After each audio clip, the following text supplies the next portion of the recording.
নবী নবী করে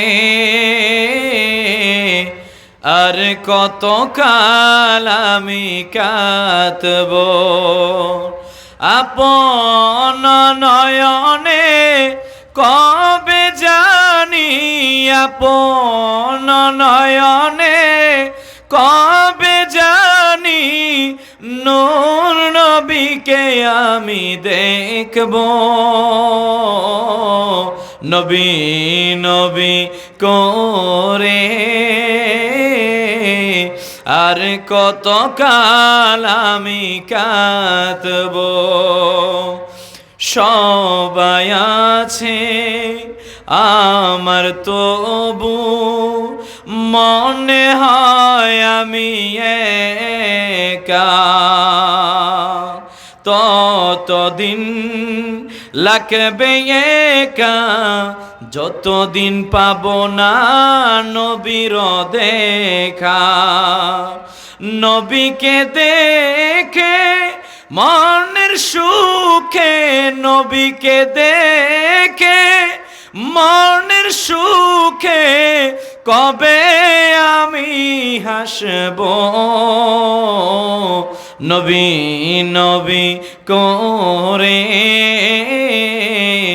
আর কত কাল আমি কাত বিসমিল্লাহির রহমানির রহিম আলাম নাশরাহ লাকা সাদরাক ওয়া ওয়াদা'না আনকা ওয়িজরাক আল্লাযী আনকাদা যাহরাক ওয়া রাফা'না লাকা যিকরাক ইলা আখিরিস সূরা।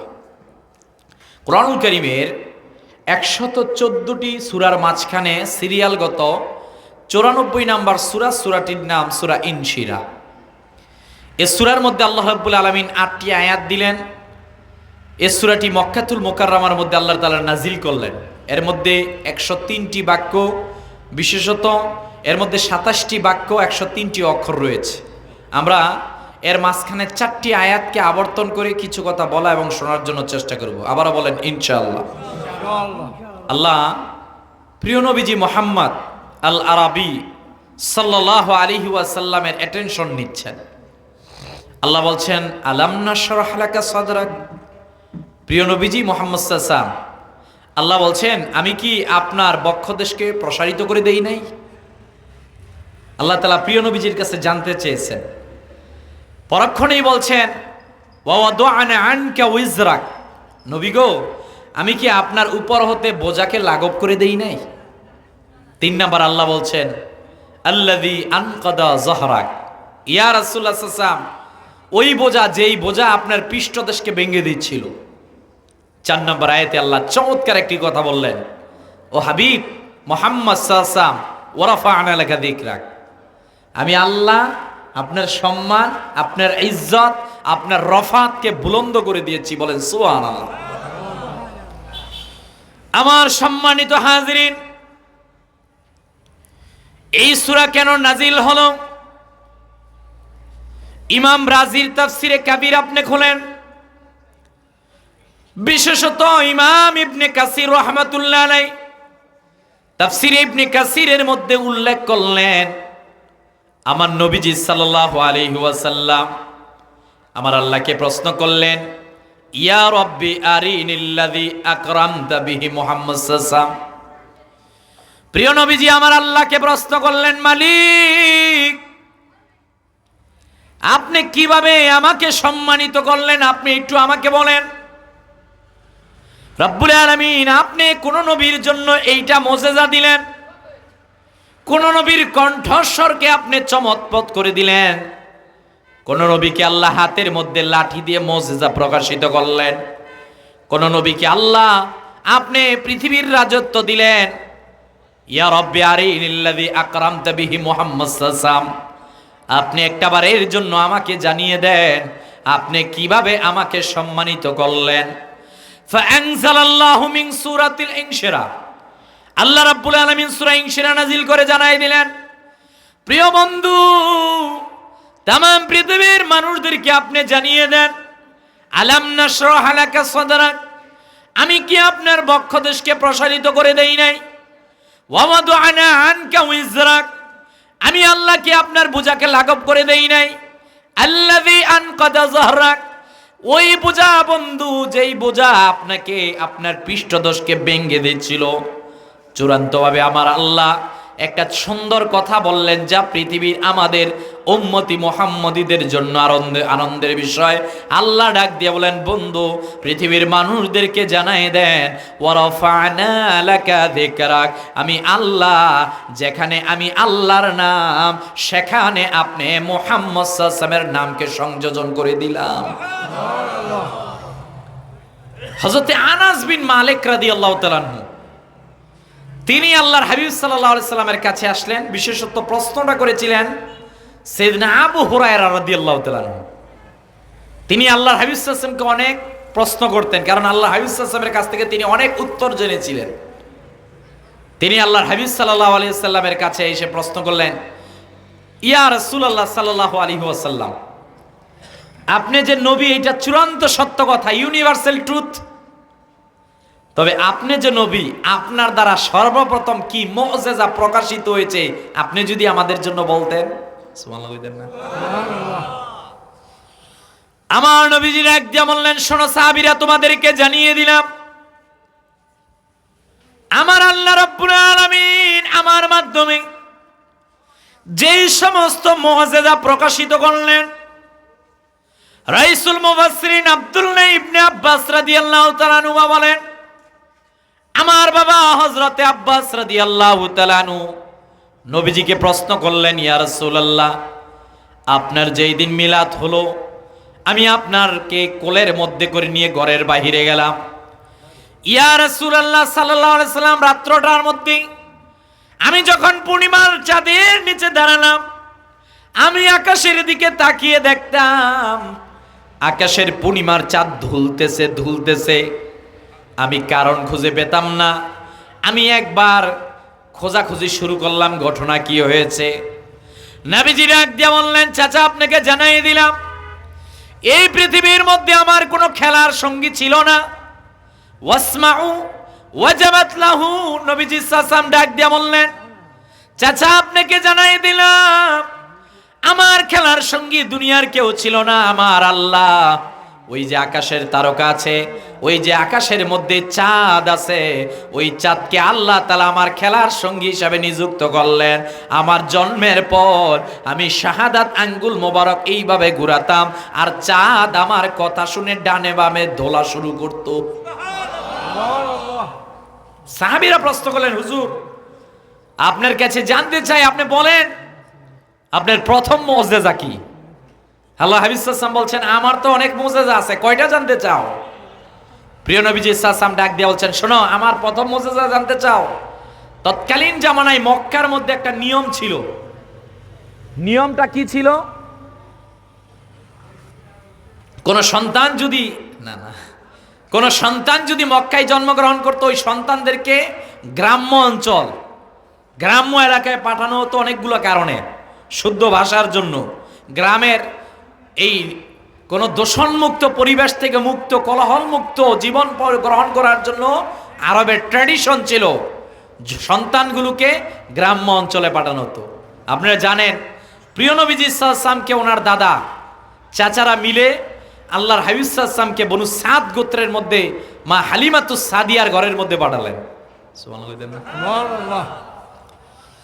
সাহাবীরা প্রশ্ন করলেন, ইয়া রাসূলুল্লাহ, ইয়া হাবিবাল্লাহ, ওগো নবীজি, আপনার প্রথম মুআজিজা কি?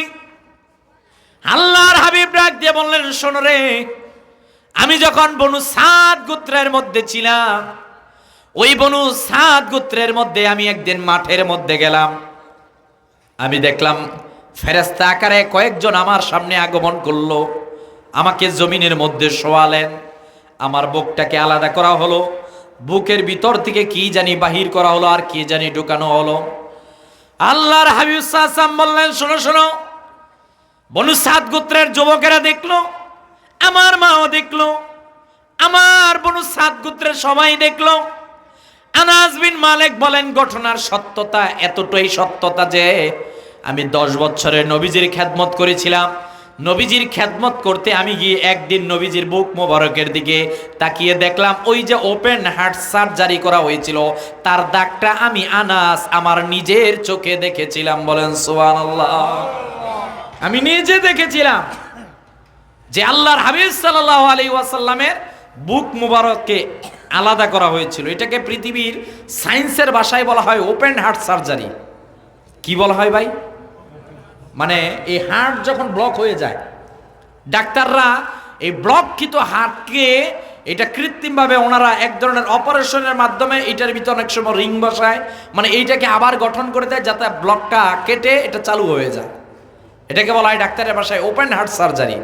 আমার নবীজি সাল্লাল্লাহু আলাইহি ওয়াসাল্লাম সাহাবায়ে কেরামদেরকে বলছেন, শোনো তোমাদেরকে জানিয়ে দিলাম, আমি যখন বনু সাদ গোত্রের মধ্যে ছিলাম, এই বনু সাদ গোত্রের মধ্যে সর্বপ্রথম জিব্রাইল আসমান থেকে ফেরেশতাদেরকে নিয়ে এসে আমার ওপেন হার্ট সার্জারি করলো। এটা আমার মুআজিজা। হয় না? আরো আওয়াজ দিয়ে বলেন। এই পৃথিবীর মধ্যে প্রথম ওপেন হার্ট সার্জারি 1893 সালে ডক্টর ড্যানিয়েল হেল যে সর্বপ্রথম এই ওপেন হার্ট সার্জারির এই বিষয়টা আবিষ্কার করেছিল। কিন্তু এই ওপেন হার্ট সার্জারির মূল ফর্মুলা এসেছে আল্লাহর হাবিব মুহাম্মদ সাল্লাল্লাহু আলাইহি ওয়াসাল্লাম থেকে। সুবহানাল্লাহ না? মনে রাখবেন, মানুষের যখন হার্ট ব্লক হয়ে যায়, মানুষটা একবার যদি অপারেশন করা হয় এর লাইফের সুখ শান্তি নষ্ট হয়ে যায়। কথা বলেন না কেন? আপনার যদি এই হার্টের সমস্যা থাকে, হার্টের সমস্যা বলতে কলবের সমস্যা, আপনার জন্য কাজ হলো জিকির করা। কি করা? প্রতিদিন সকালবেলা বিকালবেলা জিকির করবেন। এই যে হার্টের ব্লক, এই ব্লক থেকে আপনি মুক্তি পেতে পারবেন। আলহামদুলিল্লাহ বলেন। প্রতিদিন কোরআন তেলাওয়াত করবেন, প্রতিদিন তাহাজ্জুদ পড়বেন, প্রতিদিন খাবার খাওয়ার ক্ষেত্রে আপনি 3 ভাগের 1 ভাগ খালি রাখবেন। এই কাজগুলো পালন করে আপনি এমনভাবে একটা শরীরকে গঠন করবেন, দেখবেন আপনার এই হার্টের ব্লকের এই সমস্যা আসবে না। আল্লাহর হাবিব সাল্লাল্লাহু আলাইহি ওয়াসাল্লাম বলছেন, শোনো তোমরা আমার কাছে জানতে চেয়েছো আমার প্রথম মুআজিজা কোনগুলো? প্রথম মুআজিজার মধ্যে একটা ছিল বনু সাদ গোত্রের মধ্যে ছিলাম, ফেরেশতারা এসে আমার বুককে আলাদা করে এই ওপেন হার্ট সার্জারি করেছে। আনাস বিন মালিক বলেছে এই যে আলাদা করেছে এইটা আমি নবীজির সঙ্গে পরবর্তী জীবনীর মধ্যেও দেখেছিলাম। একবার নয়, আল্লাহ হাবিব সাল্লাল্লাহু আলাইহি ওয়াসাল্লামের মাধ্যমে কয়েকবার হয়েছিল। আরেকবার হয়েছিল ওই সময়টা মেরাজের সময়। কোন সময়? ইমাম তিরমিজি হাদিসখানা উল্লেখ করলেন। এই যে আজকের এই মাস, এই মাসটার নাম কি ভাই? রজব মাস। আল্লাহুম্মা বারিক লানা ফি রজব ওয়া শাবান ওয়া বাল্লিগনা রমাদান। রজব মাস সম্মানিত মাস, হারাম মাস 4টির মধ্যে একটা মাস রজব। আল্লাহ ডাক দিয়ে বলছেন, বন্ধু উম্মতদেরকে জানায় দেন রজব আমি আল্লাহর মাস, শাবান আপনার মাস, রমজান আপনার উম্মতের মাস। মানে কি, রজব মাসে আপনি যদি ফসল বাসায় নিতে চান তাহলে এই রজব মাসের মধ্যে আপনাকে বীজগুলোকে বপন করতে হবে। আরে মাতো নাকি রে বা? মানে কি, এই রজব মাসে প্রস্তুতি নিতে হবে যে রমজান খুবই সন্নিকটবর্তী, মাত্র 60টা দিন হাতে আছে, এখন তার অনেক দিন চলে গেছে। আপনি যদি রজব মাসে এখন থেকে প্ল্যান করেন আগামী রমজানে 30টা তারাবি পড়বো, 20 রাকাত করে তারাবির নামাজ পড়বো, 30 দিন তাহাজ্জুদের নামাজ পড়বো, প্রতিদিন মিনিমাম 1 পারা করে কোরআনুল কারীম তেলাওয়াত করব, রমজানে দান সদকা করব, রমজানে আমি এমন একটা জীবন গঠন করব যেটার নাম তাকওয়া। আমি এখন থেকেই প্ল্যান নিলাম, প্ল্যান সাজালাম। আপনি যদি এই রজব মাস থেকে প্ল্যান সাজাতে পারেন, আমি বিশ্বাস করি নবীজির হাদিস আমাদেরকে প্রমাণ করছে আপনি আগামী রমজানটাকে কাজে লাগাতে পারবেন। তাহলে আমরা এই রজব মাস থেকে একটা শপথ নিলাম, ইনশাআল্লাহ, সবাই বলেন ইনশাআল্লাহ, আগামী রমজানের প্রস্তুতি আমরা এখন থেকেই নিব। ইনশাআল্লাহ বলবেন না? আমাদের মা চাচি এলাকায় ফেসবুক চালান, প্রচার করে দেন রমজানের সময় সন্নিকটবর্তী, সওয়াব পেয়ে যাবেন ভাই। এখন থেকে রজবের প্রস্তুতি নেবেন, তাহলে আপনি রমজানকে সময় কাটাতে লাগবেন। আমি যেটা আপনাদেরকে বুঝাতে চাইলাম ভাই, প্রিয় নবীজি যখন এই রজবের চাঁদের মধ্যে 26 তারিখ দিবাগত রাত্রে আরশে আজিমের মধ্যে গেলেন, ওই যাওয়ার মুহূর্তের মধ্যে জিব্রাইল ফেরেশতাদেরকে নিয়ে এসে আল্লাহর হাবিব সাল্লাল্লাহু আলাইহি ওয়াসাল্লামের আরেকবার ওপেন হার্ট সার্জারি করলেন। আমার আল্লাহ রাব্বুল আলামিন এই কথাই স্মরণ করালেন বন্ধুকে, ইয়া রাসূলুল্লাহ, ইয়া হাবিবাল্লাহ, ওগো নবীজি মুহাম্মদ, সাল্লাল্লাহু আলাইহি ওয়াসাল্লাম, পৃথিবীর মানুষদেরকে আপনি একবারের জন্য জানায় দেন, আলাম নাশরাহ লাকা সাদরাক, আমি কি আপনার বক্ষকে প্রসারিত করে দেই নাই? প্রিয় নবীজি যখন মক্কার মধ্যে দাওয়াত দেওয়া শুরু করে দিলেন, এখনো পর্যন্ত আরবের লোকেরা নবীজির বিরোধিতা করে নাই। কিন্তু যেই দিন আল্লাহর হাবিব সাল্লাল্লাহু আলাইহি ওয়াসাল্লাম দিনের দাওয়াত দেওয়া শুরু করে দিলেন, নিজের আপন চাচা নবীজির বিরোধিতা শুরু করলো। নাউজুবিল্লাহ বলবেন না? এই চাচার নাম ছিল আবু লাহাব। নাম কি? একটা বিষয় সঠিকভাবে জেনে নেন, আবু জাহেল নবীজির আপন চাচা ছিলেন না। কথা বলেন, আপন চাচা ছিলেন না। সিরাত ইবনে হিশাম খোলেন, রাহিকুল মাখতুম খোলেন, সিরাতের যত অথেন্টিক গ্রন্থ আছে আপনি খুঁজে পাবেন আবু জাহেল আল্লাহর হাবিব সাল্লাল্লাহু আলাইহি ওয়াসাল্লামের আপন চাচা ছিলেন না। আপন চাচা না, আবু লাহাব আপন চাচা। কথা বুঝতেছেন? আমাদের এক ভাই আলেম ভাই, তিনি বলতে গিয়ে বললেন যে আবু জাহেলের সঙ্গে নবীজির চেহারার মিল ছিল। নাউজুবিল্লাহ বলবেন না? মানি না, আরো আওয়াজ দিয়ে বলেন। ভাই আপনি কি বলেন এগুলা? আল্লাহর হাবিব সাল্লাল্লাহু আলাইহি ওয়াসাল্লাম উনি ওই রকমের, আল্লাহর হাবিবের মতো আল্লাহ তাআলা কাউকে দুনিয়ার মধ্যে কাউরে বানাই নাই। কথা বলেন না কেন? ওয়া আহসানু মিন কালাম তারাকাতু আইনি ওয়া আজমালু মিন কালাম তালিদিন নিসা। মুহাম্মদ সাল্লাল্লাহু আলাইহি ওয়াসাল্লাম তো ওই নবীজি মুহাম্মদ সাল্লাল্লাহু আলাইহি ওয়াসাল্লাম। হযরত জিবরাইল বললেন কাল্লাবতুল আরদু মাশারিকিহা ওয়া মাগারিবিহা, ডাক দিয়ে বলছেন নবীজি সাল্লাল্লাহু আলাইহি ওয়াসাল্লামের মিলাদের পর পূর্ব থেকে পশ্চিম, দক্ষিণ থেকে উত্তর সব তন্ন তন্ন করে খুঁজলাম, আল্লাহ তাআলা কোন নবী কিংবা রাসূল, পৃথিবীর অন্য কোন মানুষ আল্লাহর হাবিবের মতো আল্লাহ তাআলা দুনিয়ার মধ্যে কাউরে বানাই নাই। সবচেয়ে সুন্দর সাহাবীরা বলতেন ফালাহুয়া ইনদি আহসানু মিনাল কামার, আকাশের পূর্ণিমার চাঁদের থেকে হাজার গুণে সুন্দর তিনি। সুবহানাল্লাহ। আর কেউ যদি বলে আবু জাহেলের সঙ্গে আল্লাহর হাবিব সাল্লাল্লাহু আলাইহি ওয়াসাল্লামকে মিলাতে যায়, এটা কুফর হয়, এটা কুফর। আল্লাহর হাবিবের শান আমাদের কাছে যত বড় মুহাদ্দিস হোক না কেন, সে যদি আল্লাহর হাবিবের শানকে খাটো করার জন্য কোনো কথা বলে, আমরা তা বিনা চ্যালেঞ্জে ছেড়ে দিব না। কথা বলেন ঠিক কিনা? মেনে নিব না। এটা কেমনে? আবু জাহেলের মতো হতেই পারে না। আবু জাহেল পৃথিবীর মধ্যে সবচেয়ে বড় কাফেরদের একজন। ও আমার নবীজিকে সবচেয়ে বেশি কষ্ট দিয়েছিল, তার চেহারা তার মতো, কিন্তু রহমতের মায়া নবীজির চেহারা কারো মতো নয়। অনলি ওয়ান, পৃথিবীর মধ্যে একজনকে সর্বোচ্চ সম্মাননা দিয়েছেন, তিনি আপনার আমার নবী। কথা বলেন ঠিক কিনা? তাহলে আমার সম্মানিত হাজিরিন, আল্লাহ রাব্বুল আলামিন নবীজির বক্ষ মুবারক প্রসারিত করার কথা স্মরণ করালেন মক্কার জমিনের মধ্যে। কখন আপনারা জানেন? যখন নবীজি বললেন কুলু লা ইলাহা ইল্লাল্লাহ, বলো তোমরা আল্লাহ ছাড়া কোনো মালিক নাই, কোনো মালিক নাই। প্রিয় নবীজি যখন এই কথা বললেন, আপন চাচারা বিরোধিতা করলো, এলাকার লোকজন বিরোধিতা করলো। চূড়ান্ত পর্যায়ে যখন আল্লাহর হাবিব সাল্লাল্লাহু আলাইহি ওয়াসাল্লামের বিরোধিতা শুরু করে দিল, এইবার নিজে আল্লাহ হাবিবুল্লাহকে নিজের সম্মানের কথা স্মরণ করালেন। হাবিবুল্লাহ মুহাম্মদ সাল্লাল্লাহু আলাইহি ওয়াসাল্লামকে আল্লাহ তাআলা কি দিলেন সব স্মরণ করালেন। আল্লাহ স্মরণ করাতে করাতে সূরা ইনশিরার মধ্যে বললেন আলাম নাশরাহ লাকা সাদরাক, আমি কি আপনার বক্ষ দেশকে প্রসারিত করে দেই নাই? বলেন আল্লাহু আকবার। আমি কি করে দেই নাই? কেন এই কথা বললেন? ও ভাই, এটা কোনটা জানেননি?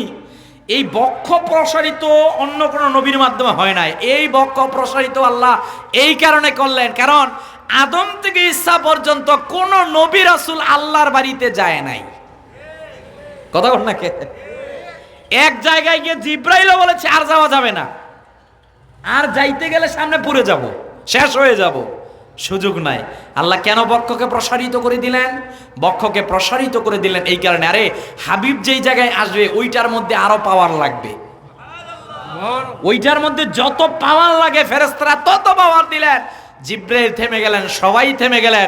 আমার আল্লাহ ডাক দিয়ে বলেন কামিং, বন্ধু আপনি আসতে থাকেন। আরে দুনিয়ার মধ্যে আপনি টেনশন করেছেন, চিন্তা করেছেন না, আপনি টেনশন করবেন না, আপনি আজকে আসেন, আপনি আমার বাড়িতে আসেন, আর আত-তাহিয়াতু লিল্লাহি ওয়াস-সালাওয়াতু ওয়াত-তাইয়িবাত। বন্ধু আসেন না আপনি আমার কাছে, আপনার যা লাগবে আমি আল্লাহ সব দিব আপনাকে,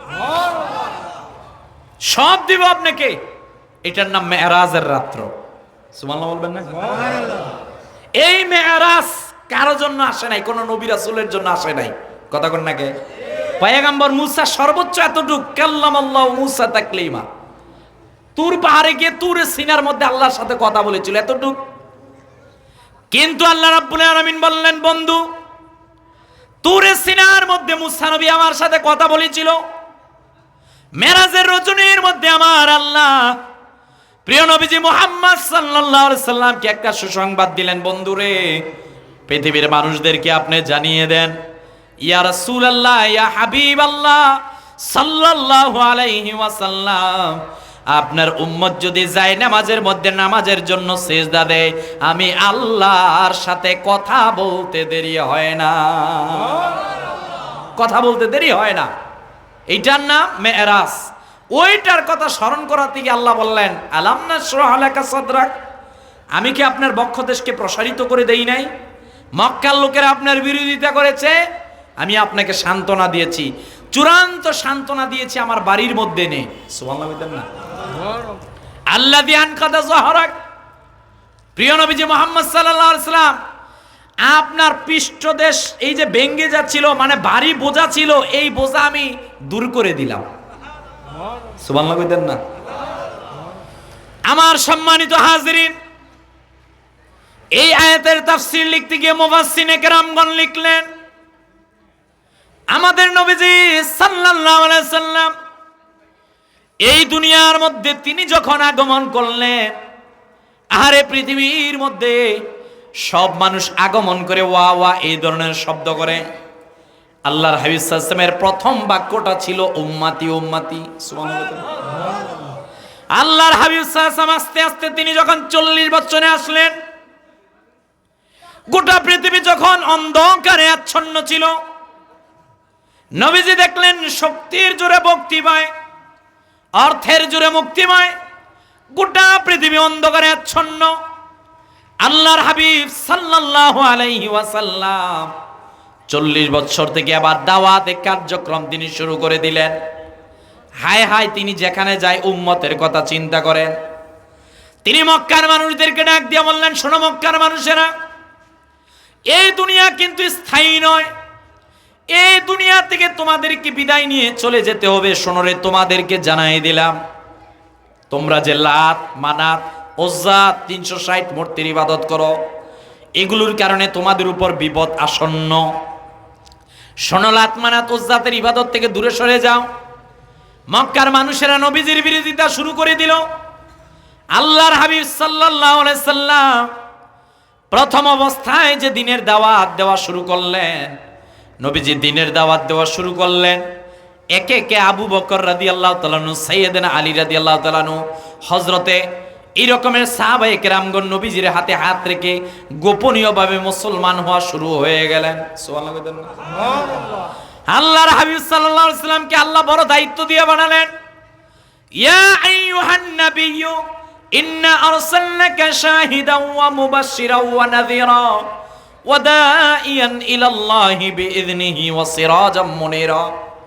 আল্লাহ তাআলা হাবিবুল্লাহকে অনেক বড় দায়িত্ব দিয়ে পৃথিবীর মানুষদের জন্য বাড়ালেন। আল্লাহ ডাক দিয়ে বলেন, বন্ধু আখিরাতের ময়দানে আমি পৃথিবীর সব মানুষদেরকে কাতারবন্দি করে দিব, ওই কাতারবন্দির মধ্যে আপনার উম্মত থাকবে।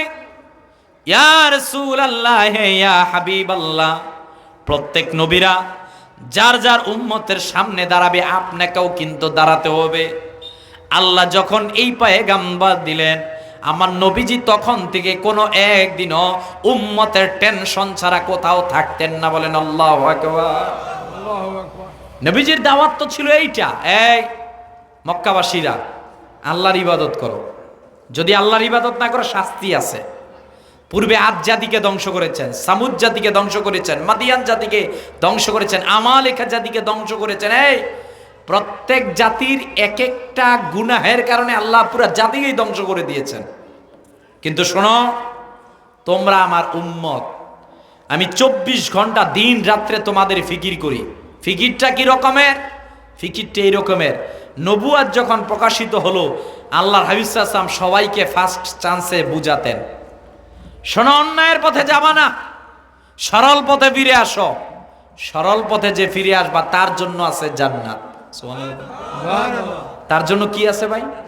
জান্নাত আছে। আল্লাহর হাবিব সাল্লাল্লাহু আলাইহি ওয়াসাল্লাম বুঝাতেন, প্রতি সেক্টরে উম্মতি উম্মতি বলে কান্না করতেন, প্রতি জায়গার মধ্যে উম্মতি উম্মতি বলতেন, কারণ আখিরাতের ময়দানে এই উম্মত যখন জাহান্নামের মধ্যে চলবে সবাই মেনে নিল, আল্লাহর হাবিব সাল্লাল্লাহু আলাইহি ওয়াসাল্লাম মেনে নিতে পারবেন না। আল্লাহর হাবিব সাল্লাল্লাহু আলাইহি ওয়াসাল্লাম মক্কাতুল মুকাররমার মধ্যে তিনি মানুষদেরকে দাওয়াত দিলেন, মানুষেরা চিনতে পারল না। শিয়াবে আবি তালেবের মধ্যে নবীজিকে 3 বছর আবদ্ধ করে রাখা হলো। শুধু তাই নয়, নবীজি চিন্তা করলেন আমি তায়েফে যাই। আল্লাহর হাবিব সাল্লাল্লাহু আলাইহি ওয়াসাল্লাম তায়েফের মধ্যে গেলেন। তায়েফের মানুষগুলো নবীজিকে চিনতে পারেন নাই। আবার নবীজি মক্কার মধ্যে আসলেন। মক্কার মানুষগুলো আল্লাহর হাবিবের বিরোধিতা শুরু করে দিলেন। প্রিয় নবীজি মুহাম্মদ আল আরবি সাল্লাল্লাহু আলাইহি ওয়াসাল্লাম তিনি হিজরত করে মক্কা থেকে মদিনার মধ্যে গেলেন। ও ভাই, আপনি জানেন না, আমি বাংলাদেশের মানুষ, আপনি জানেন না আল্লাহর হাবিব সাল্লাল্লাহু আলাইহি ওয়াসাল্লামের কতটুক বেশি কষ্ট হয়েছিল। তিনি যখন হিজরত করে মক্কা থেকে মদিনার মধ্যে যাবেন, বারবার তিনি মদিনার দিকে ফিরে তাকায়, মদিনা থেকে মক্কার দিকে ফিরে তাকায়। সিদ্দিক আকবর ডাক দিয়ে বলেন, হুজুর বারবার কেন মক্কার দিকে তাকান? নবীজি ডাক দিয়ে বলেন, সিদ্দিক আকবর আমি তোমারে জানাই দিলাম, মক্কার মানুষগুলো যদি আমারে অত্যাচারীর স্টিম রুলার না চালাতো তাহলে আমার জন্মভূমি মক্কা ছেড়ে আমি কোথাও যেতাম না। আল্লাহর হাবিব হিজরত করে মদিনার মধ্যে গেলেন। মদিনার মধ্যে তিনি রইলেন, আবার মক্কায় ফিরে আসলেন। তবে একবার মক্কা থেকে তিনি যখন যাবেন, এরা অনেক কষ্ট দিয়েছিল। যেইবার তিনি মদিনা থেকে মক্কার মধ্যে ফিরবেন, এইবার বিজয়ের বেশে ফিরলেন। ইন্না ফাতাহনা লাকা ফাতহাম মুবিনা ইযা জাআ নাসরুল্লাহি ওয়াল ফাত। আল্লাহ বিজয়ের সুসংবাদ হাবিবুল্লাহকে দিলেন। আল্লাহর হাবিব মক্কাতুল মুকাররমার মধ্যে ফিরে আসলেন। এইবার নবীজি বিদায়ী হজ্জের ভাষণ দিলেন।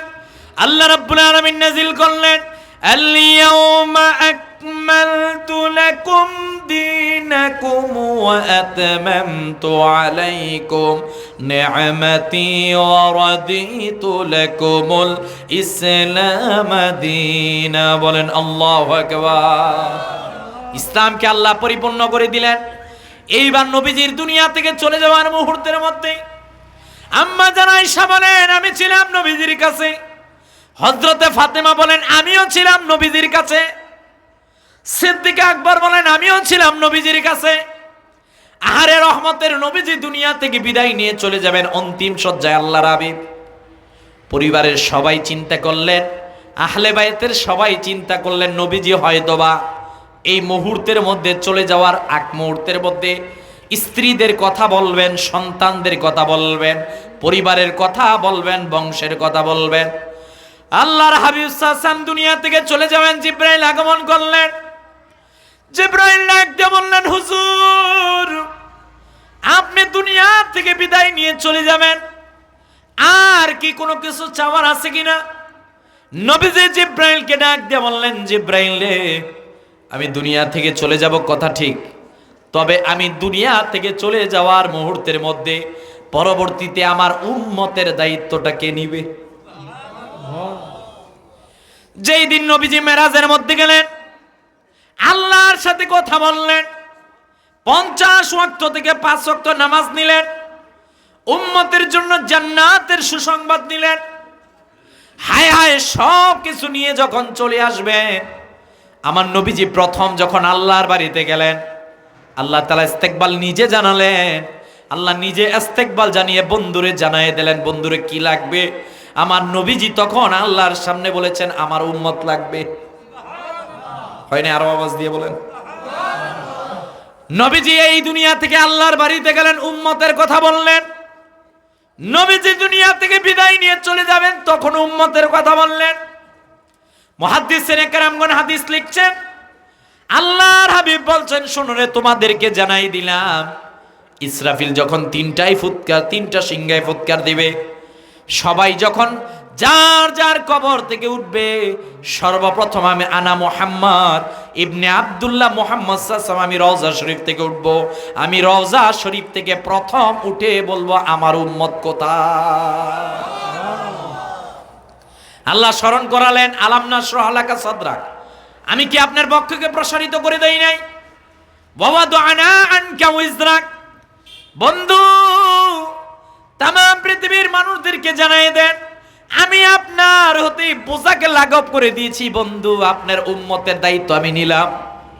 আল্লাহ, আপনি কিভাবে উম্মতের দায়িত্ব নিলেন? আমার আল্লাহ জানাই দেয়, বন্ধুরে, আপনার উম্মতদেরকে জানাই দেন, উম্মত যদি গুনাহ করতে করতে পাহাড় সম পরিমাণও গুনাহ করে ফেলে, আমি আল্লাহ আপনার খাতিরে উম্মতদেরকে মাফ করে দিব। মাফ করে দিব আপনারে বন্ধু, এটা কারোর বলি নাই। এ বন্ধু, আপনার জন্য একটা সুসংবাদ আছে।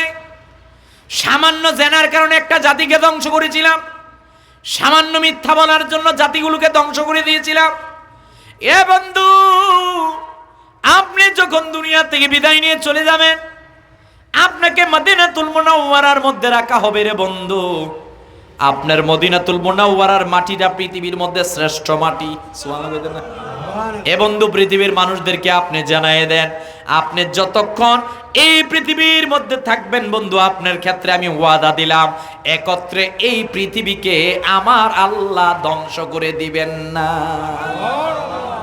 মহাপ্লাবন পয়গম্বর নূহ আলাইহিস সালাতু ওয়াস সালামের জামানায় হয়েছিল। ও ভাই, প্লাবন আর মহাপ্লাবন দুইটার মধ্যে পার্থক্য আছে কিন্তু। ঘুমাই গেছেন নাকি? ঘুমে ধরে নাই তো? জিন্দা আছেন তো সবাই? দেখি কে কে জিন্দা নাই, তারা হাত তোলেন। ইন্না লিল্লাহ। আরে হাত নামান, বুঝেন নাই আর কি নাকি? সমস্যা নেই, এটা কোনো বিষয় না। না মনোযোগ আছে, বুঝতেছেন আমার কথা? আওয়াজ দিয়ে একবার বলেন সুবহানাল্লাহ। আল্লাহর হাবিব সাল্লাল্লাহু আলাইহি ওয়াসাল্লাম বলছেন, এই নূহ আলাইহিস সালাতু ওয়াস সালাম ওনার জাতির কাছে দাওয়াত দিলেন। 80 জনের কথা পাওয়া যায়, এর বেশি তো ছিল না। ওই নৌকা বা কিস্তি যেইটা আপনারা বলেন,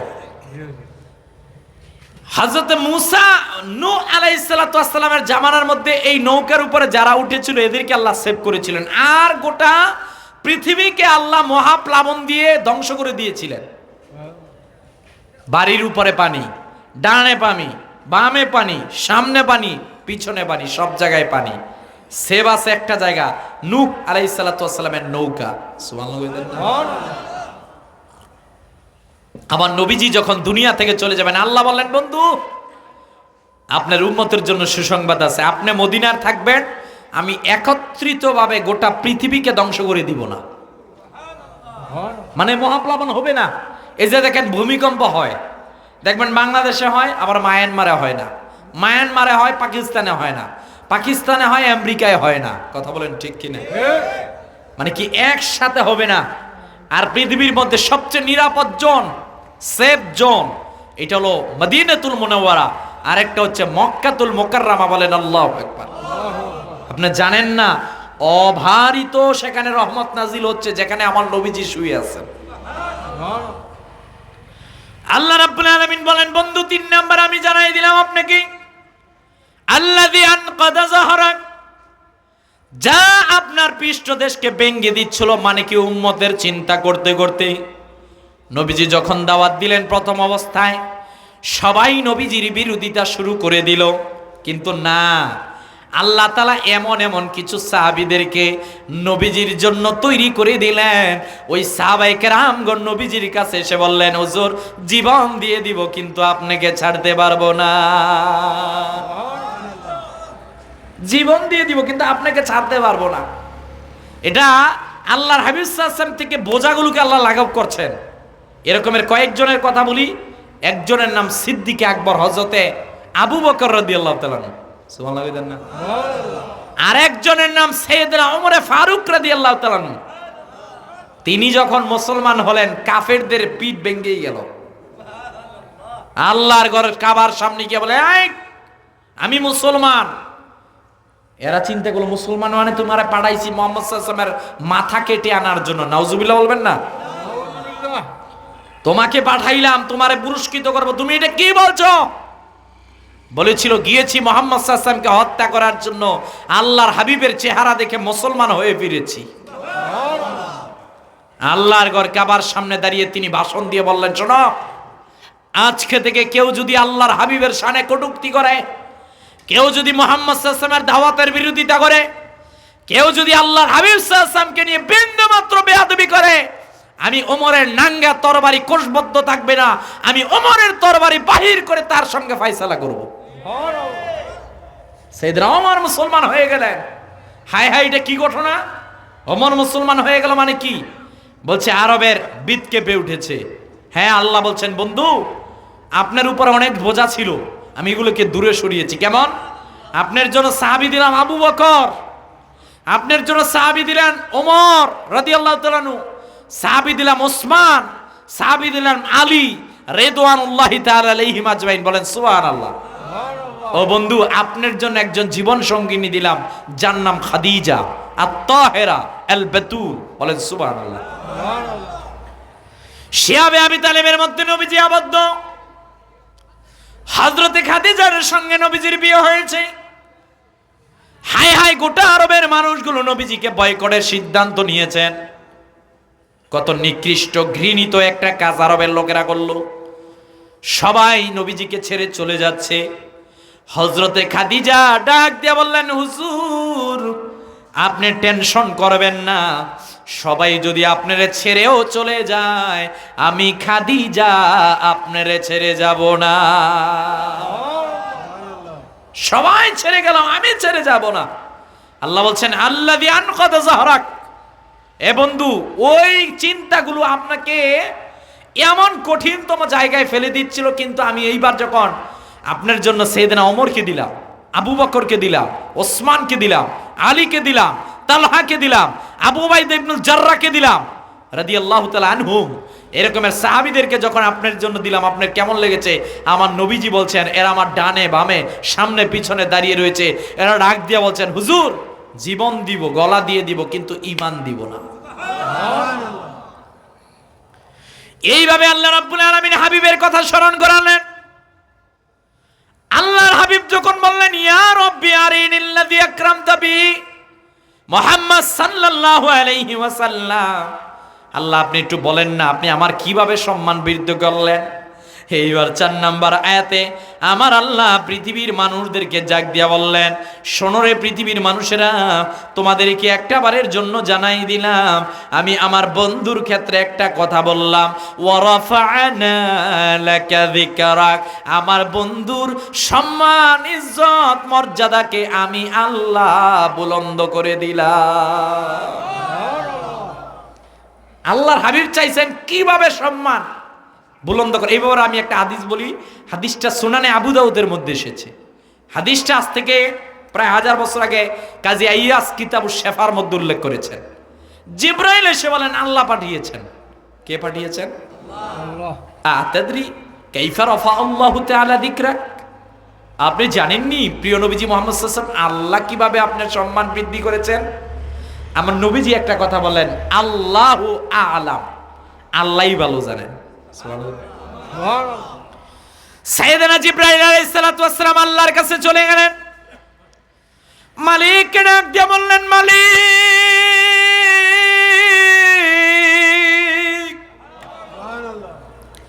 আপনার হাবিবের কাছে আমি গেলাম, হাবিবকে গিয়ে প্রশ্ন করলাম, আতাদরি কাইফা রাফা আল্লাহু তাআলা যিকরাক, আপনি জানেননি কিভাবে আল্লাহ আপনার সম্মানকে বৃদ্ধি করেছেন? আপনার বন্ধু হাবিবুল্লাহ বলেছেন আল্লাহু আলাম, আমার আল্লাহই ভালো জানেন। আমার আল্লাহর কাছে প্রশ্নের উত্তরটা অনেক ভালো লেগেছে।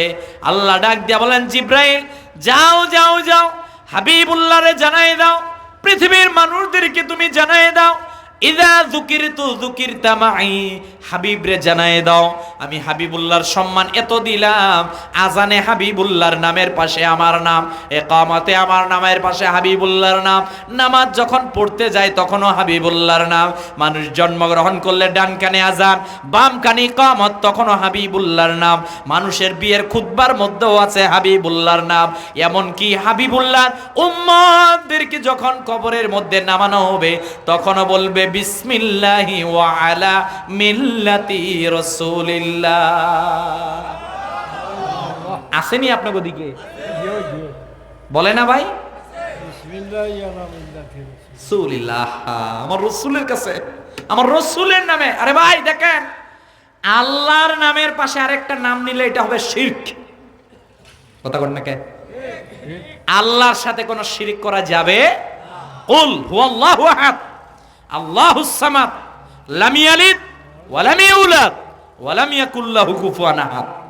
আল্লাহর সিদ্ধান্ত, আল্লাহ বলছেন এই সব মাফ করে দিব, লা তুশরিক বিল্লাহ, আল্লাহর সাথে শিরিক করবা না, এটা আল্লাহর সিদ্ধান্ত।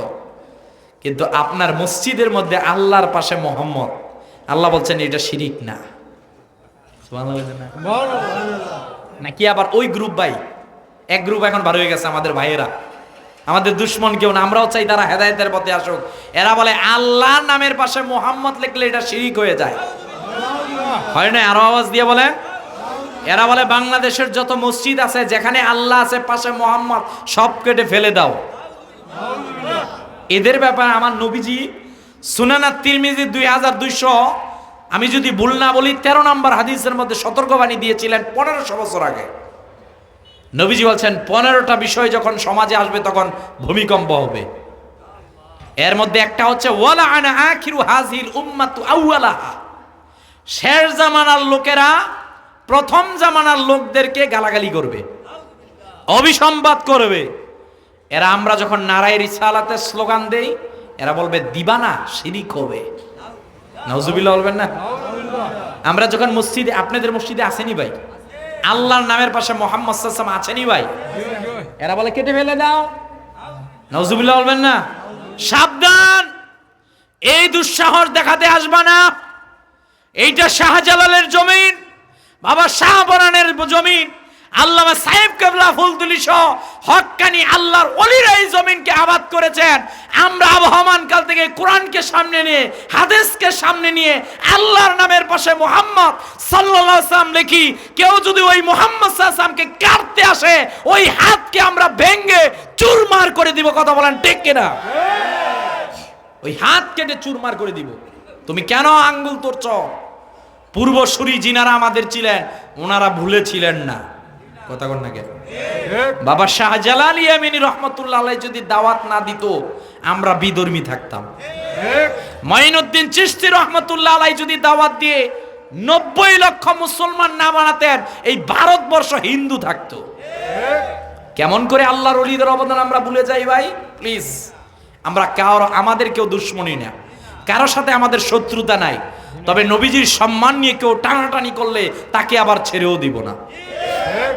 কথা বলেন না কেন? আমার আল্লাহ রাব্বুল আলামিন সমাধান দিলেন। এই সমাধানটা মুস্তাদরাক হাকিম 4228 নম্বর হাদিসের দিকে তাকিয়ে দেখেন আপনি। লাম্মা ইকতারাফা আদামুল খাতিয়া ক্বালা ইয়া রাব্বি আসআলুকা মুহাম্মদ সাল্লাল্লাহু আলাইহি ওয়াসাল্লাম। আমাদের বাবা আদমকে যখন আল্লাহ তৈরি করলেন, আমাদের বাবা আদম মা হাওয়া দুইজন যখন জান্নাতের মধ্যে গেলেন, ওই জান্নাতের মধ্যে বাবা আদম দেখলেন আল্লাহর নামের পাশে মুহাম্মদ লেখা। লাম্মা ইকতারাফা আদামুল খাতিয়া ক্বালা ইয়া রাব্বি আসআলুকা বিহাক্কি মুহাম্মদ সাল্লাল্লাহু আলাইহি ওয়াসাল্লাম। বাবা আদম প্রশ্ন করলেন, মালিক ওই যে আপনার নামের পাশে মুহাম্মদ তিনি কে? সুবহানাল্লাহ। আল্লাহ তো এর জবাব দিলেন সূরা আল ইমরানের মধ্যে, ওয়া ইন আখাযাল্লাহু মিসাকান নাবিয়্যিনা লামা আতাইতুকুম মিন কিতাবি ওয়া হিকমা। এরে সবার রূহ একত্রিত, আল্লাহ এখন রূহের জগতে সবাই রে রাখলেন। আপনার রূহ ছিল, আমার ডানে ওনাদের রূহ ছিল, ওনাদের ছিল, সবার রূহ ছিল। আল্লাহ বলছেন শোনো তোমাদের রবকে। আমরা বলেছি রব আল্লাহ। এইবার আমার আল্লাহ স্পেশাল আরেকটা সম্মেলন করেছিলেন ওই জায়গায়। ওই সম্মেলনের মধ্যে শুধু নবী রাসূলদের আরওয়াহ মোবারকগুলো উপস্থিত ছিলেন। ওই জায়গায় আমার আল্লাহ সমস্ত নবী রাসূলদের কাছে বলেছিলেন শোনো রে, তোমাদেরকে দুনিয়ায় পাঠাবো রিসালাতের নবুয়তের দায়িত্ব দিয়ে, তবে তোমরা চূড়ান্ত নও। তোমাদেরকে জানাই দিলাম চূড়ান্ত যিনি দুনিয়ার মধ্যে যাবেন আমার সৃষ্টিতে তিনি হলেন প্রথম। উপরে যার নাম আহমদ, নিচে যার নাম মুহাম্মদ। বাবা আদম প্রশ্ন করলেন ইয়া রাব্বি মা হাযান নূর, এই মুহাম্মদ সাল্লাল্লাহু তিনি কে? আমার আল্লাহ ডাক দিয়ে বলেন আদম তোমারে জানাই দিলাম লাউলাহু মা খালাকতুকা ওয়ালা সামাআন ওয়ালা আরদা। আদম রে তুমি জেনে রাখো আসমান বানাইতাম না, জমিন বানাইতাম না, তুমি আদম রেও বানাইতাম না যদি না আমার বন্ধুরে আমি না বানাইতাম। আমি বানাইতাম না, তুমি আদম রেও বানাইতাম না যদি না আমার বন্ধুরে না বানাইতাম। সুবহানাল্লাহ বলেন না? বাবা আদম বলেন আমি জান্নাতের ওই জায়গার মধ্যে দেখলাম আল্লাহর নামের পাশে মোহাম্মদ লেখা। এ ভাই আপনি চিনেন নাই দ্য ফার্স্ট ক্রিয়েশন, এটা প্রথম সৃষ্টির সূচনা লগ্ন থেকে, এটা প্রেরণগত নবুয়ত রিসালাতের শেষে কথা ঠিক, কিন্তু ওই নবীজির সম্মান আল্লাহ দিয়েছেন সবচেয়ে বেশি। জিবরাইল নবীজির কাছে এসে বললেন আল্লাহ আপনার জবাবকে অনেক বেশি ভালোবেসেছেন। আমার আল্লাহ জানাই দেয় বন্ধুর উম্মতদেরকে জানাই দাও ওয়া মাইয়ুতি'আল্লাহ ওয়ার রাসূলা ইয়া আইয়ুহাল্লাযীনা আমানু আতিউল্লাহ ওয়া আতিউর রাসূল।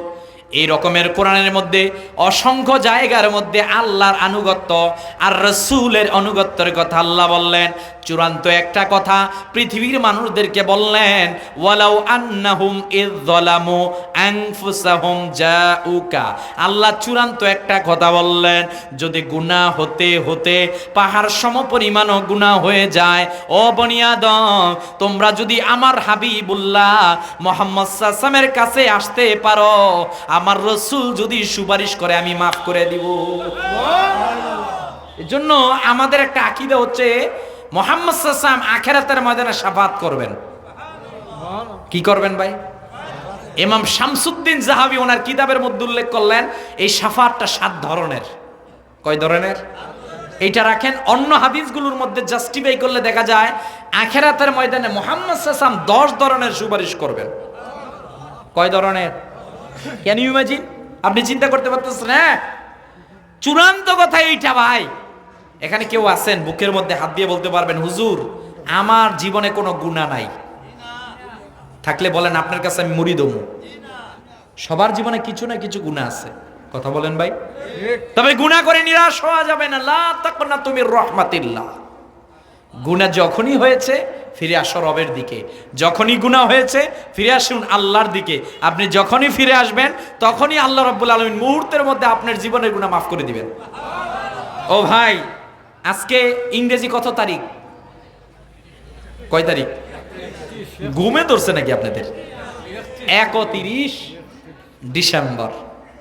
দ্যাট মিন্স 2025 সালের সময় শেষ হতে আর হাতে আছে 1 ঘন্টা 55 মিনিট। কথা কন না কেন? আপনি আমি ভাবতেছি আমার বয়স 29, আমি ভাবতেছি আমার বয়স আগামীকাল থেকে 30 হবে। আমার বয়স বাড়তেছে। আপনার বয়স চাচার কত? মাশাআল্লাহ 61। মাশাআল্লাহ আছে তো, লোকজন আছে কিছু। এই সাজানো বাগান কিন্তু চলে যাচ্ছে ভাই, সবাই রেখে আমাদেরকে চলে যাচ্ছে। কথা কোন নাকি? আপনি আমি ভাবতেছি আমাদের বয়সটা বাড়তেছে না, বয়স বাড়ছে না ভাই। আল্লাহ সৃষ্টির পূর্বে যে আমাদের রূহগুলোকে তৈরি করেছিলেন, তখন যে আমাদের হায়াতকে নির্ধারণ করেছিলেন, যেই হায়াত নিয়ে পৃথিবীর মধ্যে এসেছি আজকে, আর প্রায় 2 ঘন্টা পরে আমাদের জীবনী থেকে আরো 1টা বছর বিদায়। কথা বলেন না? আরো 1টা বছর বিদায় নিয়ে চলে যাচ্ছে ভাই। বয়স বাড়তেছে না, হ্যাঁ এইটা ব্যাকরণগত ভাষাগত দিক থেকে বাড়তেছে, কিন্তু মোস্ট ইম্পর্টেন্ট এইটা আমাদের জীবন থেকে আরো একটা বছর বিদায় নিয়ে চলে যাচ্ছে। আমরা ব্যস্ত 31 নাইট পালন করব, কথা কোন নাকি? আপনারা না, আপনাদের কারো কারো সন্তান, সবার না, ভালো খারাপ সব জায়গায় আছে। আপনাদের কারো সন্তান, কারো মেয়ে, তারা 31 নাইটকে পালন করার জন্য অতি ব্যস্ততার মধ্যে আছে। নাউজুবিল্লাহ বলবেন না? রাসূলুল্লাহ সাল্লাল্লাহু আলাইহি ওয়াসাল্লাম বলছেন, মান তাশাব্বাহা বিকাউমিন ফাহুয়া মিনহুম, যে যাদের অনুসরণ করবে সে তাদেরই অন্তর্ভুক্ত হবে। আপনি বাবা, কুল্লুকুম রাঈন ওয়া কুল্লুকুম মাসউলুন আন রাইয়াতিন। আপনার মেয়ে, আপনার ছেলে যদি এই বিধর্মীদের কোন কৃষ্টি কালচারকে পালন করতে, এই খ্রিস্টানদের আনিত, রোমানদের আনিত, জানুসের প্রভৃত এই অনুষ্ঠানের মধ্যে কেউ যদি যায়, নবীজি আমাদেরকে সতর্কবাণী দিয়েছে সে তাদের অন্তর্ভুক্ত হবে। কথা বলেন না কেন? এটা রোমানদের অনুষ্ঠান। আপনার মেয়ে যাতে না যায় এটা আপনার দায়িত্ব, আপনার সন্তান যাতে না যায় এটা আপনার দায়িত্ব। কথা বলেন ঠিক কিনা? না, আমি যেই বিষয়টা আপনাদেরকে বলতে চাচ্ছি ভাই, আমাদের জীবন থেকে আরেকটা বছর চলে যাচ্ছে। একটু আজকে বাড়িতে যখন যাবেন, কিছুক্ষণ পরে বাড়িতে ঘুমানোর সময় আমি একটা হোমওয়ার্ক বাড়ির কাজ দিলাম। কাজটা কি জানেন? বাড়িতে যখন মাথাটা বালিশের সঙ্গে মিশাবেন, আপনি আপনার বিবেকের কাছে কয়েকটা প্রশ্ন করবেন। 1 নাম্বার, আপনার আমার যেই জীবন, আপনার আমার এই জীবন দিয়ে আল্লাহ কি আমাদের প্রতি খুশি আছেন? হায় হায়, এটা কি কইলেন? খুশি আছেন না? ঠিক বলছেন কিন্তু ভাই, উনি কিন্তু উত্তরটা ঠিক দিছেন। কারণ আমরা এমন নিমুখ হারাম, প্রতিদিন মাসে 27 লক্ষ টাকার অক্সিজেন ফ্রি গ্রহণ করি। আল্লাহ প্রতিদিন 5 ওয়াক্ত নামাজ, বছরে 6205 রাকাত নামাজ ফরজ করেছিল। 1800 বারের উপর মসজিদ থেকে আমাদেরকে হাইয়া আলাইহিস সালাম বলে ডাকা হয়েছিল। কেমন নিমুখ হারাম আমরা যে 5 বার মসজিদে যাওয়ার সময়টা আমাদের নাই। কথা বলেন ভাই? নাই, আমরা চরম ব্যস্ত হয়ে গেছি ভাই। ভাই রে, প্লিজ থাকতে পারবেন না ভাই, থাকার জায়গা দুনিয়া না। এখান থেকে বিদায় নিয়ে চলেই যেতে হবে। এই চলে যাওয়ার মুহূর্তের মধ্যে, আরে বুদ্ধিমান তো সে try to calculate yourself before your final calculation. আপনি মৃত্যুর পূর্বে একবার জীবনে হিসাব করেন। 30 বছর, আমি 30 বছরের, আপনার 50-40 বছর হিসাব করেন। আমি যা করলাম, কতটুক নামাজ পড়েছি, কতটুক রোজা রেখেছি, কতটুক আত্মীয়তার হক প্রতিষ্ঠা করেছি, কতটুক প্রতিবেশীর হক প্রতিষ্ঠা করেছি, এগুলা চিন্তা করেন। যদি মনে করেন যে না আল্লাহ খুশি না, নিরাশ হওয়া যাবে না। কথা বল নাকি? আজকেই এট দিস মোমেন্ট, এই মুহূর্তে তওবা করেন। আল্লাহ ক্ষমা চাই, আল্লাহ তওবা পড়ছি, আস্তাগফিরুল্লাহ, আল্লাহর কাছে ক্ষমা চান এই মুহূর্তের মধ্যে। আল্লাহ আমি আপনার দিকে ফিরে আসলাম, দেখবেন আজকের পর থেকে আপনার জীবন পরিবর্তন হয়ে যাবে। তাহলে ইসলাম আমাদেরকে রাসূলুল্লাহ সাল্লাল্লাহু আলাইহি ওয়াসাল্লামের মাধ্যমে শিক্ষা দিচ্ছে, হাবিব উম্মতদেরকে জানায় দেন আপনার সম্মানকে আমি বুলন্দ করে দিয়েছি। আজানে আপনার নাম, ইকামতে আপনার নাম। ইমাম সুয়ুতি আর ইমাম মুহাল্লি দুইজন মিলে তাফসিরে জালালাইন লিখেছেন। এই ইনশিরার তাফসির লিখেছেন ইমাম মুহাল্লি। তিনি বলছেন, ওয়ারাফা'না লাকা যিকরাক আই বি আন তুযকিরা মা যিকরি ওয়াল আযানি ওয়াল ইকামাত ওয়াত তাশাহুদ ওয়াল খুতবা। যেখানে আল্লাহর নাম সেখানে নবীজির নাম। আমার সম্মানিত হাজিরিন, সাহাবায়ে কেরামগণ নবীজির কাছে দাঁড়ানো। আল্লাহর হাবিব বললেন, শোনো তোমাদেরকে জানাই দিলাম, সব নবীরা চেয়েছেন আল্লাহকে খুশি করার জন্য, আর স্বয়ং আল্লাহ চেয়েছেন আমারে খুশি করার জন্য। কে মোহাম্মদ জিয়াফত নিয়ে দুনিয়া চিজ হ্যায়, ये दुनिया चीज है लौहा कलम तेरी हो। আল্লামা ইকবাল বললেন, আকাশ বাতাস কুল কায়নাত মানব আর দানব সবাই পাগল আল্লাহর জন্য। আবার আল্লাহ ডাক দিয়া বলেন, আমি পাগল মোহাম্মদের জন্য। এজন্য আমরা বলি, हमने आंखों से देखा नहीं है मगर उनकी तस्वीर सीने में मौजूद है, जिसने लकर कलाम इलाही दिया ও মোহাম্মদ মদিনে से। আরে মদিনাওয়ালা অনেক দূরে, কিন্তু মদিনাওয়ালা আমাদের হৃদয়ের মধ্যে। আল্লাহ তাআলা নবীকে সবচেয়ে বড় সম্মান যেটা দিলেন, ওইটার নাম শাফাআত। নবীজির এই হাদিসটা আবু দাউদে এসেছে। নবীজি বললেন, উম্মত তোমাদেরকে জানাই দিলাম, শাফাআতি লি আহলিল কাবাইর মিন উম্মতি। উম্মত রে তোমাদেরকে জানাই দিলাম, আখেরাতের ময়দানে আমার বড় বড় কবিরা গুনাহগার বান্দা যখন জাহান্নামের জন্য সিলেক্ট হয়ে যাবে, তখনও আমি আল্লাহর কাছে সুপারিশ করে জাহান্নামকৃত আমার বান্দা উম্মতটাকে টেনে টেনে আল্লাহর জান্নাতে নিয়ে যাব। এখানেই শেষ নয়, শুধু তাই নয়, ওই আখেরাতের ময়দানে যে শাফাআতগুলো হবে, ওই শাফাআতের মধ্যে শাফাআতে কুবরা, বড় শাফাআত। আপনি জানেন না ভাই, ওই আখেরাত অনেক কঠিন হবে। প্রিয় ভাইয়েরা আমার, আপনি জানেন না মৃত্যুটা আমাদের জন্য কঠিন হবে, কবরের বিছানা কঠিন হবে, ইসরাফিলের সিংহার পর কিয়ামত কঠিন হবে। আমাদের জন্য সবচেয়ে কঠিন আরেকটা বিষয় আছে, we have to give an account of every moment of our life to Allah. আমাদেরকে আল্লাহর কাঠগড়ায় দাঁড়াতে হবে, এটা বড় কঠিন, বড় কঠিন এইটা ভাই। মানে আল্লাহর কাঠগড়ায় দাঁড়িয়ে হিসাব দেয়, এটা অনেক কঠিন ভাই। আম্মা জান আয়েশা নবীজিকে প্রশ্ন করলেন, হুজুর, যে আল্লাহর কাঠগড়ায় নিজের হিসাব দিবে তার জন্য কেমন হবে? আল্লাহ হাবিব সাল্লাল্লাহু আলাইহি ওয়াসাল্লাম বলছেন, আল্লাহ যদি কারো হিসাব নেয় পুঙ্খানুপুঙ্খানুভাবে, ও বরবাদ। কথা বলেন, কারণ আল্লাহর মানদণ্ডে ভাই আমাদের যদি অজুটাই দেওয়া হয়, আমি জানি না আমাদের কয়জনের অজুটা সহি শুদ্ধ হবে। রাগ করতেছেন? প্লিজ রাগ করবেন না ভাই, চাচা রাগ করবেন না, আমি আপনাকে কষ্ট দেওয়ার জন্য আসিনি। অজু করবো, এটা তো কনকনে শীতের দিন, আয় হায় অজুর পানি কোন রকম শেষ, অজু শেষ। অথচ এটা অজুর ফরজিয়াত না ভাই, অজুর সুন্নত এইটা না ভাই। আপনি ধীরস্থির অজু করবেন। নবীজি বলছেন, আউমা আখিরিল কাতরিল মাই, অজুর সর্বশেষ পানির ফোঁটাটা জমিনে পড়ার সঙ্গে সঙ্গে আমার আল্লাহ ওই শরীর দিয়ে যত গুনাহ হয়েছে সব মাফ করে দিবেন। সুবহানাল্লাহ। আমরা জানি না ওই বাটকারায় মাপ দিলে আমাদের কয়জনের অজু টিকে। আর নামাজ, আল্লাহু আকবার, আমি গেছিলাম সৌদি আরবের মধ্যে, কথা কন না কে, নামাজে মনোযোগ নাই আমাদের ভাই। নামাজে দাঁড়িয়েছি, মশা এখন একটা ভনভন করতেছে, পাগল হয়ে গেছি নামাজের মধ্যে মশারে মারার জন্য, কথা কন না কে। আমি আমার চোখে দেখছি কয়েকজন নামাজ পড়তে, নামাজে দাঁড়িয়েছে, মন চাইছে প্রথম কাতারে যাচ্ছে, মন চাচ্ছে পিছনে যাচ্ছে। নাউজুবিল্লাহ বলবেন না? এটা কি নামাজের কোনো কিছু হলো ভাই? প্লিজ না, নামাজের আহকাম জানেন, নামাজের মাসালা জানেন ভাই, ইমাম সাহেব হুজুরের কাছ থেকে এগুলো জানা দরকার। হুজুর মাসালা জানেন ভাই, কারণ আখেরাতের ময়দানে আপনি আমি তো এখন বলতেছি হুজুর আমাদের অনেক আমল আছে, হ্যাঁ মোস্ট ওয়েলকাম, আমি তো জানি আপনি পাঁচ ওয়াক্ত পড়েন, যাকাত দেন, হজের সময় হজ করেন, আপনার তো কোনো কিছুর অভাব নাই, আমি জানি। তো আপনার টেনশন কি?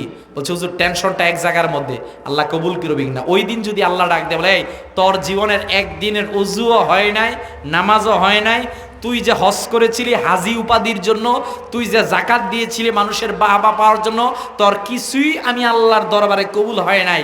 ওই দিন বলবেন, হায় হায় কামটা করলাম কি, কথা বলেন, কাজটা করলাম কি ভাই। এজন্য এগুলো আমার আত্মসূচনামূলক বক্তব্য। আজকে যেহেতু বছরের শেষ দিন, আমরা আমাদের লাইফটাকে পর্যালোচনা করব, আমরা আমাদের জীবনটাকে পর্যালোচনা করব, আমাদের সময়টাকে পর্যালোচনা করব যে আমার রব আমার প্রতি খুশি আছে কিনা। আর আমি যখনই যেই কাজ করব, ওই মুহূর্তের মধ্যে একটা বিষয় আমি চিন্তা করব, আমাকে কিন্তু কবরের বিছানায় শুইতে হবে। কথা বলেন না কেন? কারণ কবরের বিছানায় যে শুভ, ওইটার আগুন সাধারণ নয়। ওই যে জাহান্নামের আগুন, এটা এক নয় ভাই, 3000 বছর জ্বালানো হয়েছে। কয় হাজার? ওইটা আরো দুনিয়া থেকে 69 গুণ পাওয়ার সমৃদ্ধ আগুন। ওইটা যখন ছবল দিবে ভাই, রক্ষার কোনো উপায় নাই। নবীজি বলছেন, একটা সাপের বর্ণনা জানতে চাও? এই যে জাহান্নামের সাপ, ও যদি একবার দুনিয়ার মধ্যে জাস্ট একবার শ্বাস ফেলতো, গোটা পৃথিবীর তরুতালা গাছপালা যা আছে সব মারা যেত, এত বিষাক্ত এটা। তো ভাই আমার নবীজি ডাক দিয়ে বলছেন, শোনো, ওই দিন আমি শাফাআত করব, শাফাআতে কুবরা। মানুষের সূর্য, আয় হায়, মানুষ 50,000 বছর পর্যন্ত মাঠে দাঁড়ানো। ও ভাই 2025 সালের যে এক বছর যায়, আর আখেরাতের ময়দানে যে এক বছর, ওইটা কি সমান? না না, এটা সমান না। এটা আল্লাহু আলাম, আল্লাহই ভালো জানে এটা কতকাল ভাই। ওটা যে 50,000 বর্ণনায় বুঝানোর জন্য আমাদেরকে, কিন্তু এটা যে কতকাল হবে আল্লাহই ভালো যাবেন।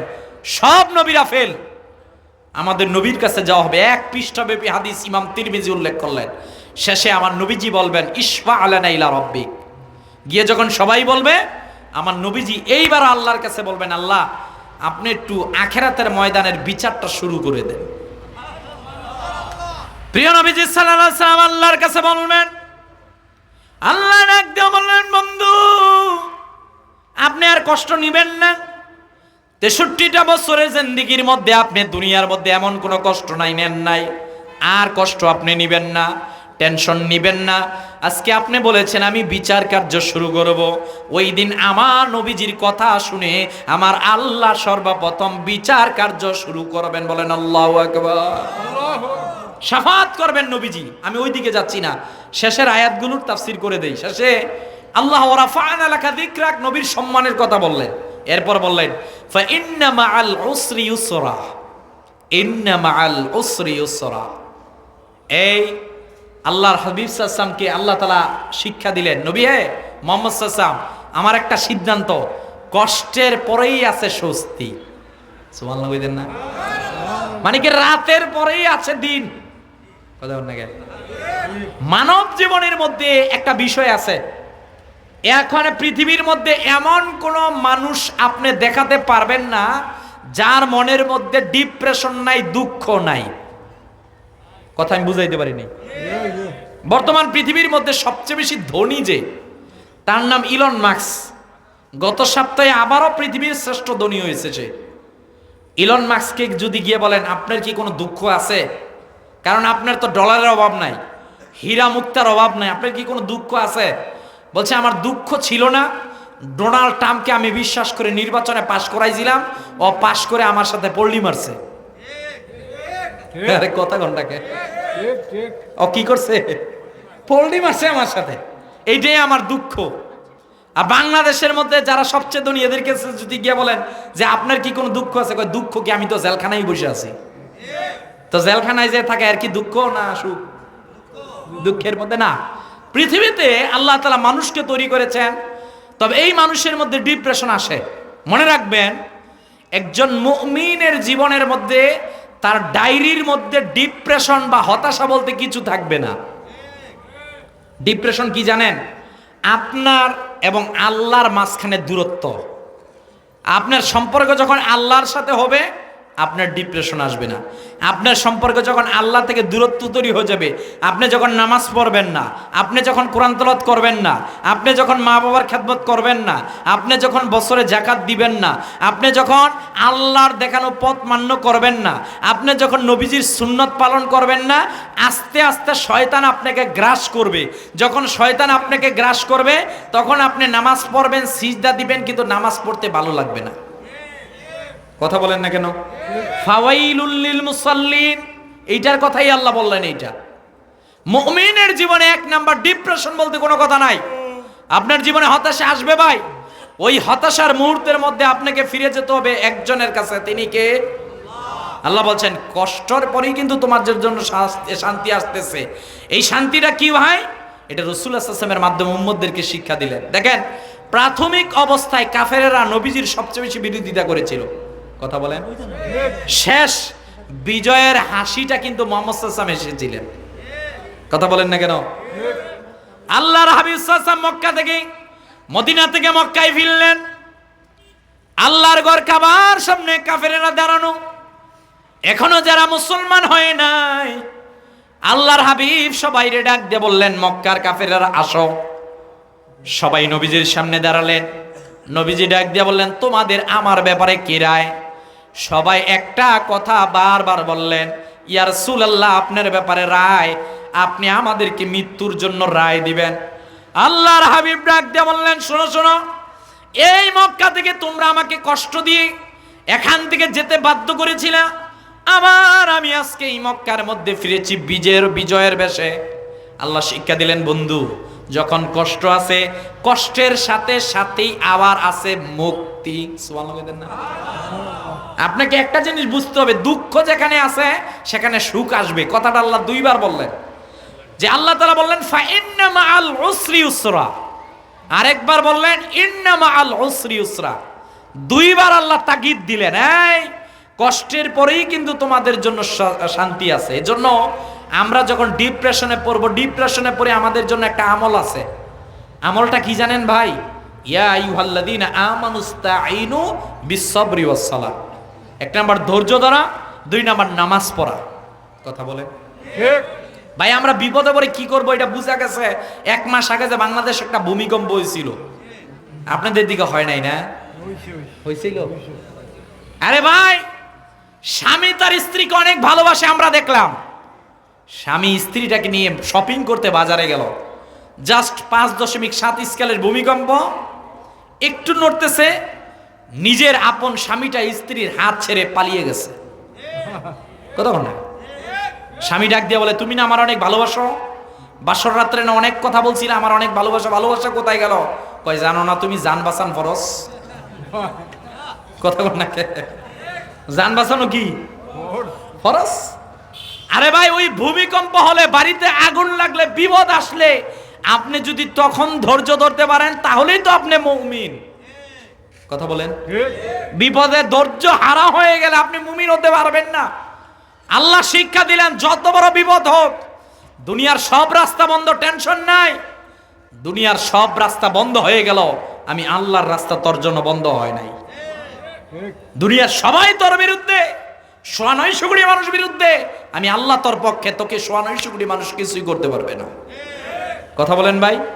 এজন্য আমরা যখনই বিপদে পড়বো, বিপদে পড়ে 2 রাকাত নামাজ পড়বো, 2 রাকাত নামাজ পড়ে সিজদা জমিনের সাথে কপাল মিলিয়ে চোখের পানি ফেলে আল্লাহর কাছে বলবো, আল্লাহ আমি লন্ডনে যাব, আমার পারমিট আসতেছে না, আল্লাহ আমার ব্যবসায় বরকত নাই, আল্লাহ আমার সন্তান নাই।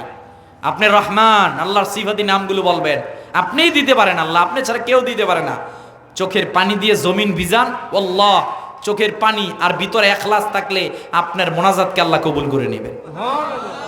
আর বিপদে পড়ে আপনি একটা কথা বলবেন, হাসবুনাল্লাহ, আপনার জন্য যথেষ্ট একজন, তিনি কে? আসতে বলবেন না, তিনি কে?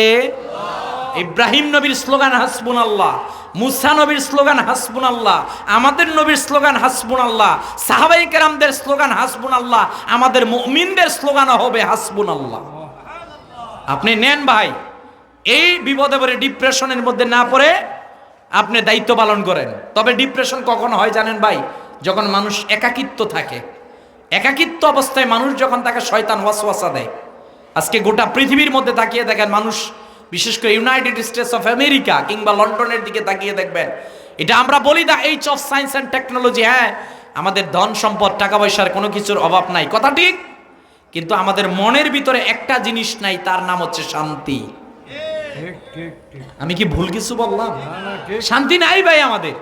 আরে ভাই, শান্তি কেমন করে আসবে? আপনি নামাজ পড়েন না, কোরআনের সাথে সম্পর্ক নাই, মা বাবার সাথে সম্পর্ক নাই। যে পরিবারে নামাজ নাই, কোরআন নাই, মা বাবার সাথে সন্তানের সম্পর্ক নাই, ওই পরিবারে কখনো শান্তি আসতে পারে না। কথা বলেন ভাই। এর পরক্ষণে আল্লাহ বললেন, ফাইদা ফারাকতা ফানসাব, নবী হে মুহাম্মদ সাল্লাল্লাহু আলাইহি ওয়াসাল্লাম, আপনি যখনই অবসর হন তখনই আপনার রবকে ডাকুন। এই আয়াতের ব্যাখ্যা লিখতে গিয়ে, ফাইজা ফারাকতা ইয়া মুহাম্মদ সাল্লাল্লাহু মিন সালাতিল মাকতুবা ফানসাব ফিদ দুআ ইলা রাব্বিক। তাফসিরে কাবীরের 11তম খণ্ডের 221 পৃষ্ঠার মধ্যে ইমাম রাজি উল্লেখ করলেন, এই আয়াত দ্বারা বোঝানো হয়েছে আমরা যে ফরজ নামাজের পরে দোয়া করি, এই দোয়া। সাহাবী বললেন, হুজুর আইয়ুদ দুআ ইয়াসমা? ক্বালা রাসূলুল্লাহ সাল্লাল্লাহু আলাইহি ওয়াসাল্লাম, ক্বালা জাওফুল লাইল আখির ওয়া দুবুর সালাওয়াতিল মাকতুবা। 2টা দোয়া আল্লাহ ফিরিয়ে দেন না। এর মধ্যে একটা হচ্ছে তাহাজ্জুদের দোয়া, আর একটা হচ্ছে ফরজ নামাজের পরের দোয়া। সুবহানাল্লাহ কইতেন না? এজন্য আমরা ফরজ নামাজের পরে আল্লাহর কাছে দোয়া করব, করি না ইনশাআল্লাহ? এইটার বিরুদ্ধে একদল এখন লেগে গেছে, ফরজ নামাজের পর কোনো দোয়া নাই। নাউজুবিল্লাহ বলবেন না? এরা এখন বলতেছে তারাবি 20 পড়ার দরকার নেই, 8 পড়লেই যথেষ্ট। নাউজুবিল্লাহ বলবেন না? এই যে আজকে বেগম খালেদা জিয়ার জানাজা এরা শুরু করেছে, কেন? বাইতুল মোকাররমের খতিব জানাজার মধ্যে সূরা ফাতিহা পড়ে নাই। এরা রাগান্বিত হয়ে গেছে। কি হয়েছে? রাগ হয়েছে। এগো রাগ দিয়ে আঙ্গ কিছু আসে ভাই? কথা বলেন না, কিছু আসে? প্লিজ না। আমরা হানাফি মাযহাবের অনুসরণ করি, কথা বলেন না কেন? ওই হানাফি মাযহাব যেইটা আমাদেরকে বলে ওইটা আমরা পালন করি।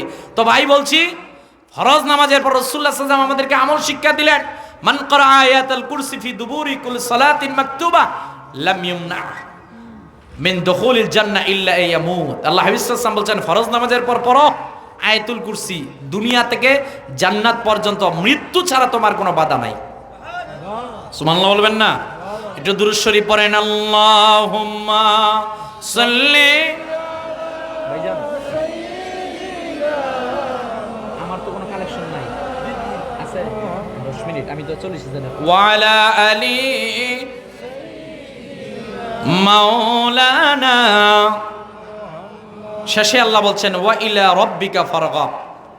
এই দোয়ার পর আল্লাহ তাআলা আমাদেরকে শিক্ষা দিলেন যে রবের দিকেই আমাদেরকে ফিরে আসতে হবে। আল্লাহ আমাদেরকে রবের দিকে ফিরে আসার জন্য কবুল করুক, আমিন বলবেন না?